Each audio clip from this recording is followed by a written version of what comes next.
dan berkemungkinan tidak berkaitan dengan letak atas dada. Mungkin dia lebatkan, dia dalam solat tapi dia melibatkan perbuatan yang tidak melibatkan letak tangan atas dada. Di luar solat ke? Luar solat. Mungkin dia kata meriwayatkan kata naha Nabi sallallahu alaihi wasallam naha anit takfir wa huwa wad'ul yadi 'ala solat. Maksudnya bukan melarang Imam Ahmad tak suka letak tangan atas dada ketika solat, tapi maksudnya larangan. Maksudnya di luar solat letak tangan atas dada dan tunduk pada orang lain. Itu penafsiran. Maksudnya khudu' anillah. Maksudnya cuba tunduk atau hormat atau begitu, yang Imam Ahmad tak suka. Menunduk macam ni, hormat pada orang yang biasa ada kita berlaku kadang-kadang kita raga macam ni. Itu yang dimaksudkan. Tapi mungkin saya nak minta dari situ penjelasan Ustaz Adlan.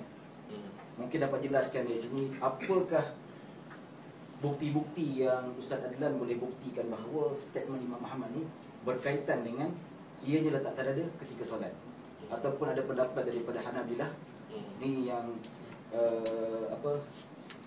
validate tentang statement Imam Ahmad ni. Wallahu a'lam. Jadi pertamanya hadis tentang tu dia tidak sahih, dan Syekh Al-Albani sendiri pun kata tidak sahih. Cerita sekarang ni ialah dalam buku tersebut Ibn Qayyim cuba mentafsirkan kenapa Imam Ahmad tidak suka meletakkan tangan di atas dada. Dia setakat kita tahulah dia yang bawa hadis tu, so bukan Imam Ahmad yang bawa hadis tu. Wallahualam, mungkin juga sebab ialah Imam hadis tak sahih, Imam Ahmad pun tahu, so dia tak merujuk. So yang merujuk kepada hadis tu ialah Ibn Qayyim.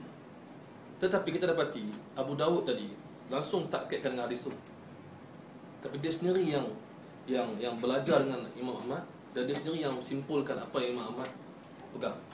Dan dalam kitab Al-Furu' mazhab Hanbali pun Ibn Muflih di antara yang setara dengan Ibn Qayyim, Ibn Muflih yang beritahu fiqh ni. Jadi kitab dia terkenal Adab Syar'iyyah. Ibn Muflih kata pun sama. Imam Ahmad tidak suka letak tangan atas dada.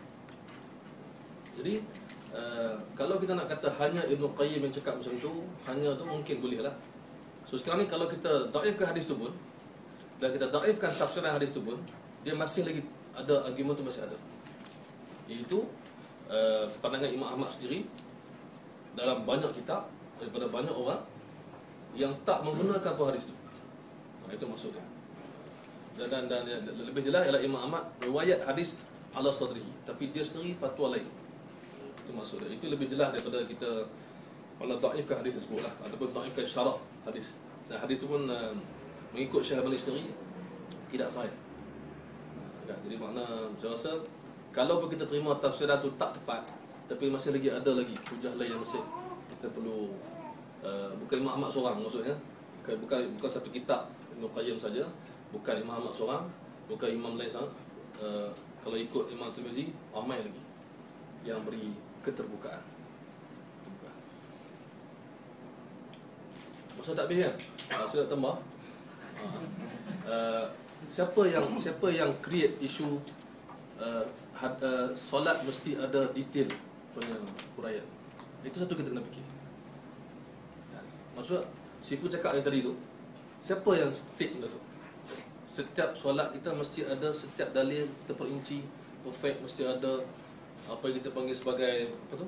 Kalau kita beli mesin masuk dia ada bagi tu manual. Siapa cakap mesti detail, perfect detail? Itu satu. Yang kedua, tak detail lagi ke yang telah diwariskan kepada kita? Kalau kita kata tak detail sebab tak ada hadis yang sahih, ada fatwa sahabat. Kalau tak detail, ada tabi'in. Kan? Ada sahabat yang menceritakan tu adalah ibarat seperti dia bercakap on behalf of sahabat yang lain, maksudnya yang sama-sama solat dengan Nabi. Saya tak cakap on behalf Nabi lah, saya cakap on behalf sahabat yang lain. Kan? Dia ajar begitu pada orang Islam. Dan orang Islam solat yang begitu detail. Cuma masalah ialah kenapa situ terbuka dan longgar. Istilah longgar pun tak tepat juga. Terbuka lebih elok. Kan? Maksudnya ada setengah orang dicipta satu idea, kalau ikut hadis mesti detail sebiji. Adakah begitu? Kan? So kita yang create benda tu, dan kita yang apply benda tu. Tak ada benda tu. Yang ada ialah hadis diriwayatkan, hadis diamalkan, dan ulama meringkaskan amalan dan mencerita kepada kita. Tak detail lagi ke betapa banyak furuk dalam fiqh yang betul-betul kan? Itu maksud saya. Kadang-kadang kita punya perspektif kita, persepsi kita kepada pengajian hadis tu. Sebab tu ada orang pernah cakap kepada saya, Ustaz bawa Tirmizi, kami nak hadis. Ustaz bawa Imam Ahmad, kami nak hadis. Ini hadis, kami ikut hadis. Ustaz ikut ulama. Subhanallah. Ini persepsi dia. Persepsi. Kita cakap bukan, kita cakap inilah apa yang difahami oleh para ulama hadis sendiri berdasarkan nas yang ada. Saya teringat ada kata-kata sahabat, tak ingat nama dia siapa. Ada orang marah dia, kami nak Quran, kami tak nak hadis. Sahabat ni banyak kali cerita pasal hadis. Ini ada dalam buku-buku yang cerita pasal inti hadis di zaman dulu. Tadwin Sunnah, Dr. Mustafa Azami. Antara buku yang sebut ni lah. Datang kepada sahabat kata, kami nak Quran, kami tak nak hadis. Sahabat kata, aku pun nak hadis, aku pun nak Quran, tapi aku nak orang yang lebih faham Quran, yang paling faham Quran, iaitu Nabi sendiri. Maksudnya persepsi orang tak habis, persepsi sudut pandangan tak habis. Kalau macam ada orang kata program hari ni sia-sia, itu pandangan dia tak datang. Yang datang kecil hati ya. Takkan sia-sia Ustaz kami datang ni, susah payah daripada mana tampil. Susah payah betul minyak niat kita. Sebab tu kita jangan apa, saya nak akhiri sebab kad merah dah terlepas tadi. Saya nak akhiri dengan kita jangan melafazkan niat orang lain. Lafazkanlah niat sendiri, jangan lafazkan niat tu. Kita bersangka baiklah pada orang lain kan.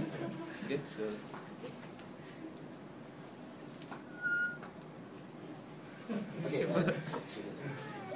Okey, dari segi metodologi mungkin agak lagi sikit, tapi mungkin dia masih berkaitan tentang apa letak tangan atas radio. Dari situ Syekh Al-Albani cuba mendatangkan satu metodologi yang agak berlainan dengan ulama salaf dari segi sudut istinbat fiqh, terutamanya kita bincangkan tentang letak tangan atas radio ni.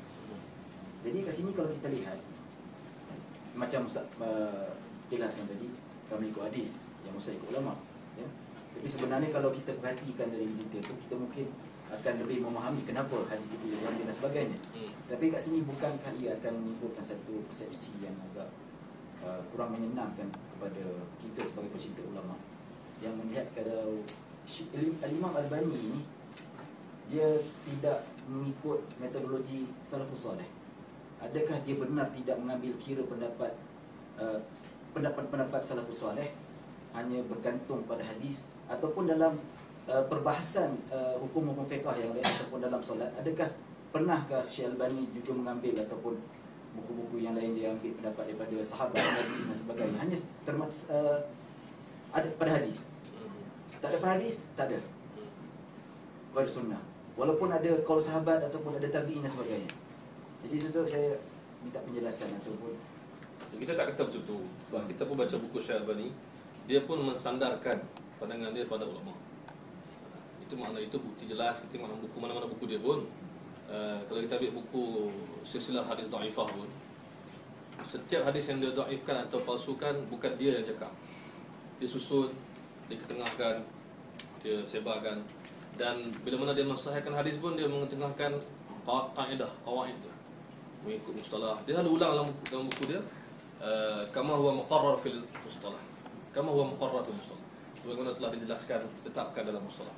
Jadi cuma masalah kita sekarang ni ialah, kalau kita lihat dalam topik sekarang kita bincang sekarang, memang kita dapati Syekh Al-Albani tidak dapat menemui banyak penyokong kepada kesimpulan yang dia buat. Dia jumpa tapi tak ramai. Sebab tu dia cuba beritahu dalam ni, sekurang-kurangnya saya ingat 3 ulama yang menyokong kesimpulan dia buat.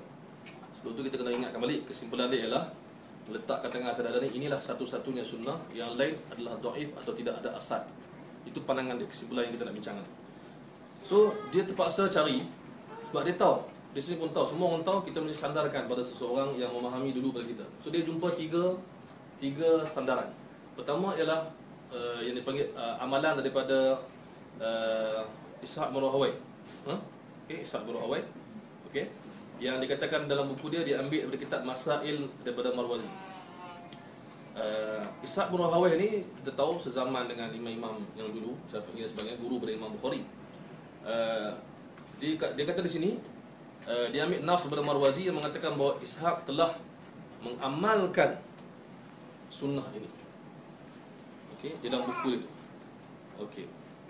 Tetapi bila dilihat di situ, ramai pengkaji-pengkaji lain termasuk daripada negara-negara Arab sendiri yang membincangkan balik betulkah nas itu digunakan pada tempatnya. So sekarang ni kita bukan bincang soal Ishaq buat ke tak buat, tapi dia buat something. Adakah something dia buat tu ini atau sebenarnya ini? Iaitu cerita dia tentang doa qunut. Jadi cerita doa qunut dalam nas tu pun dia kata wa yarfa'u yadayhi ila fil qunut wa yaqnutu qabla ruku' wa wada'u yadayhi ala ni ataupun ni. Jadi ni ataupun ni. Okey. Nampak? Sekarang ni adakah yada'u yadayhi macam ni atau macam ni angkat tangan doa? Jadi ulama bincang panjang nas ni. Dan yang antara yang menimbulkan keraguan lagi ialah mazhab Ishaq bin Rahawayh sendiri pernah dinukilkan daripada dia mengatakan bahawa bawah pusat itu lebih tawaduk. Lain daripada apa yang di sini. Kalau kita kata dua-dua okey, kita anggap macam dia terbuka, kejap dia begini, kejap dia begini, mungkin. Maksud dia tak fokus satu je. Jadi itu satu. Kemudian maksudnya saya pertikaikan dari segi adakah dia boleh jadi hujah, kan? Idea itu betul. Idea dia adalah mencari salafus saleh yang beramal dengan kesimpulan. Yang kedua ialah Qadhi Iyad, Imam mazhab Maliki, dalam buku dia Mustahabbatus Shalah. So Imam Qadhi Iyad ini, Syekh Al-Albani telah ambil pandangan dia mengatakan bahawa meletakkan tangan kanan di atas tangan kiri indan nahri, sini ya, lebih kurang sini. Jadi Qadhi Iyad ni pertamanya dia bukan terlebih awal daripada ulama-ulama mazhab dan hadis ialah. Okey. Yang kedua ialah cuba tengok buku tu, tajuk dia apa? Mustahabbatus Shalah. Perkara-perkara yang digalakkan dalam solat. Okey, nampak? Dia tak menjadi kewajipan. Dia tak menjadi kewajipan. Tapi aku kira saya tak baca buku ni lah. So, kita ambil daripada apa yang dinukilkan oleh Syekh Al-Albani dan orang lain. Cuma yang dikatakan di sini ialah apakah yang disimpulkan oleh Qadhi Iyad. Yang ketiga, saya nak beritahu tiga sandaran. Yang ketiga dia ambil daripada pandangan anak dari Imam Ahmad yang mengatakan Imam Ahmad buat benda ni. Tapi dia datangkan lafaz itu, lafaz bahawa fawqa surah saja, tidak ada lafaz ala sadri. Maksud dia ambil pandangan Imam Ahmad ataupun anak daripada Imam Ahmad mengatakan Imam Ahmad sembahyang letak fawqa surah, di atas, bahagian atas. Dia tak beritahu dada pun. Sebenarnya sekarang ni tiga sandaran yang diberikan oleh Syekh Al-Albani itu pun masih dipertikaikan, tetapi terlalu banyak benda lain yang menunjukkan bahawa ulama lain yang lebih ramai, yang lebih awal beramal dengan lain daripada itu. Terbukanya luas. Terbuka, sangat-sangat terbuka. Maknanya kalau mana Syekh Al-Albani memang dia bukan masuk ambil hadis tanpa ni, dia ambil juga. Tapi sekarang kita pertikaikan sekarang ni, kenapa dia jadikan itu sahaja? Okey, itu saja, inilah saja. Dan bila ada orang tegur dia untuk lebih terbuka, dia kata kita tolong kritik hadis yang saya bentangkan, dia kata, bukan kritik pandangan saya terbuka atau sempit. Itu sebab tu ada orang kritik hadis. Maknanya apa ni, begitulah cerita yang saya boleh cakap. Assalamualaikum. Ada satu persoalan. Tadi Ustaz dia mengatakan bahawasanya kita telah bincang